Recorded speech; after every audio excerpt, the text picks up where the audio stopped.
కట్నం ఎన్ని లక్షలు ఇస్తారు, బంగారం ఎన్ని తులాలు పెడతారు, పిల్లగానికి ఒక కారు అన్న పెట్టాల్సిందే.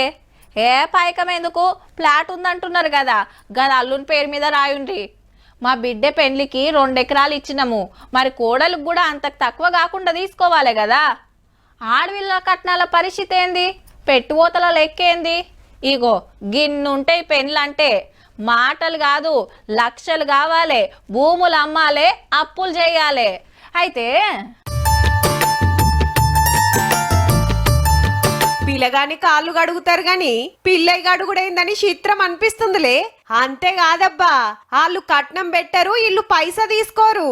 లగ్గం చేసి బడి బాసన్లు పెట్టి అత్తగారింటికి దోల్తారు.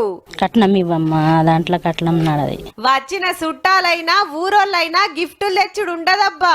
కాకుంటే ఊర్లో 110 కుటుంబాలను, ఒక్కొక్క కుటుంబానికి 500 చొప్పున, అంటే దాదాపు 55,000 రూపాయల దాకా మేము జమ చేసి పెళ్లి కొడుకు గాని పెళ్లి కూతురు గాను గా పైసలే ముందే అప్పజెప్తే పెళ్లికి ఆసరైతాయి అన్నట్టు. ఆదిలాబాద్ ఆదివాసి గూడాల్లా వెనకటి సంధి ఇట్లనే నడుస్తుందట. మళ్ళా కడమ ఖర్చులు కూడా చాలా తగ్గిస్తారు. 2, 3 లేకపోతే 4 డోళ్లతోటి మనం పెళ్లి చేయాలి. దాంతో మనకు మంచి జరుగుతుంది. లేకపోతే గొడవలు కూడా చేసిన రోజులు ఉన్నాయి. ఇయాల రేపు ఆడవిల పెళ్లి చేయాలంటే లక్షలు చేతుల పట్టుకోవాల్సిందే. పక్కోళ్ళని చూసి గ్రాండ్ గా చెయ్యాలని ఎక్కువ తక్కువ ఖర్చులు పెట్టి అప్పుల పాలు కాబట్టిరి.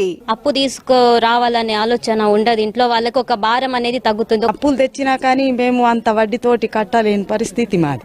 అప్పట్లా ఎవరు గింత చక్కటి ఉపాయం చేసిండ్రో గాని ఇప్పటికి కూడా అదే కట్టు మీద నడుస్తురు. లగ్గం అంటే ఇద్దరిని కలుపుడే గాని ఖర్చుల పాలు ఏసుడు కాదు కదా మరి.